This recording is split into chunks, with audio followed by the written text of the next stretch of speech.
वालेकुम। आज हम चैप्टर नंबर 1 क्लास 9th का कंप्यूटर पढ़ेंगे। लेक्चर नंबर 3 है।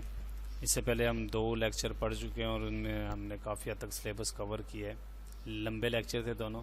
इस मरतबा मेरी कोशिश होगी कि लेक्चर ज़्यादा लेंथी ना हो। तो टॉपिक है आज difference between algorithm and flow chart, कि एल्गोरिदम और फ्लो चार्ट में फ़र्क क्या है। एक तो हमने ये डिस्कस करना है कि एल्गोरिदम होता क्या है और फ्लो चार्ट क्या होता है और इनमें क्या बुनियादी फ़र्क है। उसके बाद है टेस्ट डाटा किसको कहते हैं, टाइप्स ऑफ टेस्ट डाटा, ठीक है ना जी, वेरिफिकेशन एंड वैलिडेशन। तो ये आज हम टॉपिक्स हैं जो हम डिस्कस करेंगे अपने इस कंप्यूटर चैप्टर के अंदर। तो चलते हैं बुक की तरफ और देखते हैं जी। तो बेटा पहला हमारा टॉपिक है difference between algorithm and flow chart. तो difference between an algorithm and flow chart is just like the difference between a story and movie, as we have studied that a flow chart is a graphical representation of the process to solve a problem, but an algorithm writes the same steps to in human understandable language. तो सबसे पहली बात ये कि flow chart is a graphical representation of the process of to solve a problem, but an algorithm to write the same steps in a human understandable language. जिस वक्त हम पहले फ़्लो चार्ट बनाते हैं, फ़्लो चार्ट जो होता है वो एक मखसूस सिंबल्स के साथ बनता है, मखसूस अलामतों के साथ बनता है, जिसको हर इंसान को समझना मुश्किल होता है। सिर्फ वही समझेगा, ज़ाहिर बात है, जो फ़्लो चार्ट को जानता है, उसके मखसूस सिंबल्स हैं। लेकिन चूँकि हम बात कर रहे हैं यहाँ पर फ़्लो चार्ट की और एल्गोरिदम के डिफरेंस की, तो एल्गोरिदम में आम ज़बान में लिखे गए स्टेप्स होते हैं जिनकी मदद से किसी भी शख्स को, आम आदमी को मसले को समझना आसान हो जाता है। अब यहाँ पर एडवांटेज ऑफ फ्लो चार्ट लिखे हैं इजी टू ड्रा, कि उसको बनाना आसान है, easy to understand problem solving, के किसी भी प्रॉब्लम मसले को समझना आसान है। उसके बाद इजी टू आइडेंटिफाई एरर, गलतियों को निकालना आसान है। और उसके बाद easy to observe easy to observe flow from one step to another, के हम एक स्टेप से दूसरे स्टेप तक कैसे जाते हैं और उसमें क्या क्या तब्दीली होती है, उसको समझना हमारे लिए आसान है फ्लो चार्ट की मदद से। उसके बाद डिसएडवांटेज है more time required to draw a flow chart. ज़ाहिर बात है, बनिस्बत एल्गोरिदम के ज़्यादा टाइम लगता है फ्लो चार्ट को बनाने में। Modify A flow chart is not very easy. अगर हम उसमें कोई चेंजिंग करना चाहते हैं, उसको मॉडिफाई करना चाहते हैं फ्लो चार्ट को, तो वो आसान नहीं है। अक्सर औक़ात हमें रीड्रा करना पड़ जाता है flow chart. It is not suitable for every very large problem. बड़े मसाइल के लिए फ़्लो चार्ट बनाना आसान हरगिज़ नहीं है। उसके बाद advantage of an algorithm, easy to write, लिखना आसान है। Technique to write an algorithm और इजी टू अंडरस्टैंड, और लिखना आसान है और समझना भी आसान है। मैंने पहले बताया आपको, ये आम जुबान में होता है, आम लैंग्वेज में होता है, तो इसको समझना काफ़ी आसान होता है। To solve a large problem algorithm are helpful, बड़े मसले को हल करने के लिए एल्गोरिदम ज़्यादा मददगार साबित होता है और इसको समझना काफ़ी आसान है किसी बड़े मसले को समझने के लिए। उसके बाद disadvantage of an algorithm, modify an existing algorithm is not very easy to every time, कि अगर हमने एक एल्गोरिदम बना दिया है तो हम उसको आसानी के साथ मॉडिफाई नहीं कर सकते। अगर उसके अंदर कोई चेंजिंग करना चाहते हैं तो ये आसान नहीं है। उसके बाद showing the flow from one step to another step, it is very easy, कि हम फ़्लो देख सकते हैं कि फ़्लो एल्गोरिदम का फ़्लो किस तरफ है, ये भी बहुत आसान है। ये तकरीबन दोनों इसके जो डिसएडवांटेज हैं वो सिमिलर ही हैं दोनों के, एल्गोरिदम और फ्लो चार्ट के। इजी नहीं है फ़्लो को समझना। उसके बाद usages of go to makes it difficult to identify errors. अगर हम गो टू स्टेटमेंट का इस्तेमाल कर रहे हैं तो गलतियों को पकड़ना हमारे लिए मुश्किल होता है। या आप आगे जाएंगे तो आप पढ़ेंगे कि go to, on error, go to कुछ स्टेटमेंट्स हैं, ठीक है ना जी। तो अगर हम ऐसा कोई काम कर रहे हैं तो उसमें गलतियों को पकड़ना मुश्किल होता है। उसके बाद आता है जी टेस्ट डाटा। अब टेस्ट डाटा क्या होता है? After solving a problem we need to test whether the solution is correct or not, and the for testing we need test data.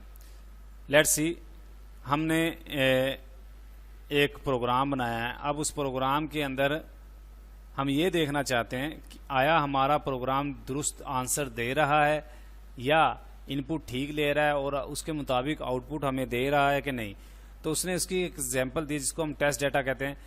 For example, if we want to test the algorithm, अगर हम algorithm को test करना चाहते हैं, discussed earlier, to find the largest among 3 given numbers, ठीक है ना जी।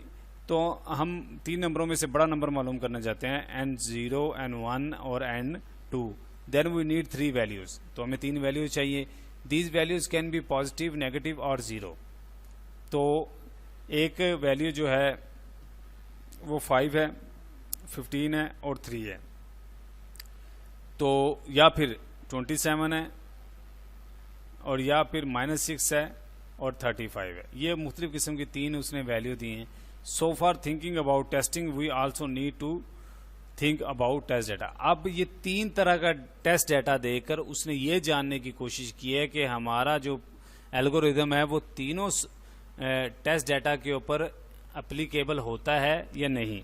बाज़ औक़ात ये होता है कि किसी सिचुएशन में हमारा आंसर ठीक आ रहा होता है और अगर हम सिचुएशन को थोड़ा सा चेंज करते हैं तो हमारा आंसर मुख्तलिफ आ रहा होता है। तो उस सूरत में हम टेस्ट डाटा का इस्तेमाल करते हैं।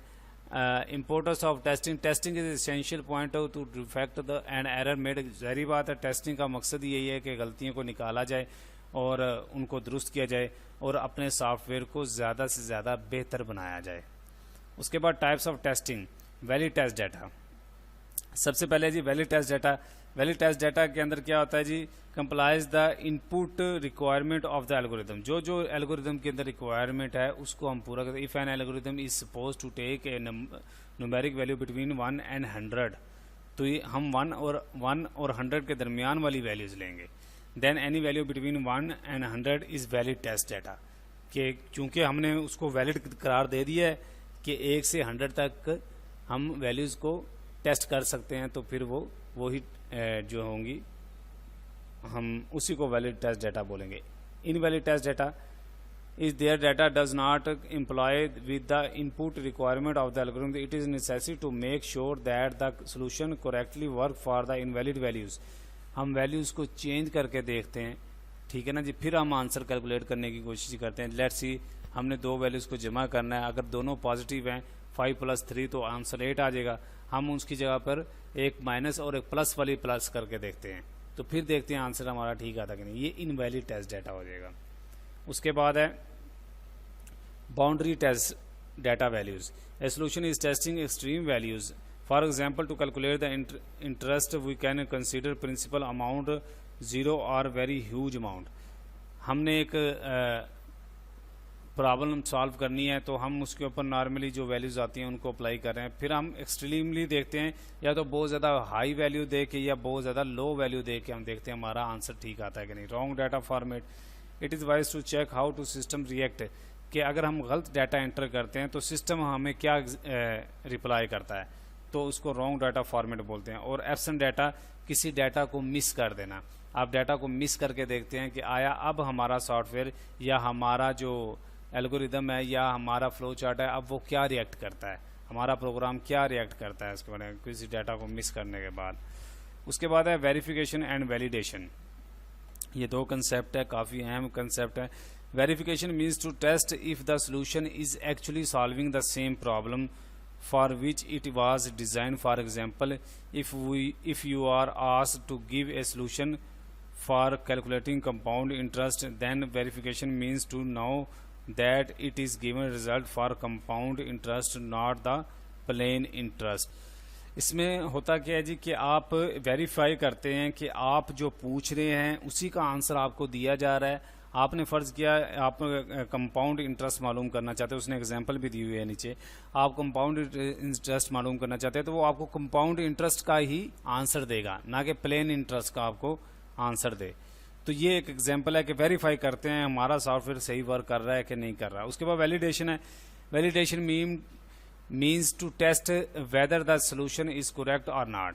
For example, if you are asked give a solution for calculating compound interest, then validation means to know whether it is finding the correct compound interest or not. यहाँ पर उसने मैं आपको एक सेकंड बताता हूँ। यहाँ पर वेरिफिकेशन करने के बाद कि हमारा सॉफ्टवेयर सही काम कर रहा है, ठीक है ना जी, जो हम पूछ रहे हैं उसका हमें आंसर देता है, फिर हम वैलिड देखते हैं कि वैलिडिटी कितनी है, आंसर ठीक भी आ रहा है कि नहीं। जो पूछा वो तो हमें सही बता रहा है, लेकिन आंसर भी क्या ठीक आ रहा है कि नहीं, तो उसको वैलिड देखते हैं। मुख्तलिफ किस्म के टेस्ट डाटा उसके ऊपर अप्लाई करते हैं और हम देखते हैं कि आया हमारे सॉफ्टवेयर का जो आंसर है या उसका जो सोल्यूशन है वो वैलिड है या नहीं। उसको हम बोलते हैं वेरिफिकेशन एंड वैलिडेशन। उसने कुछ एग्जाम्पल भी दी हुई हैं, ये भी आप देखिएगा दोनों एग्जाम्पल्स। बाकी हम वक्त के साथ साथ इसको मज़ीद डिस्कस करेंगे।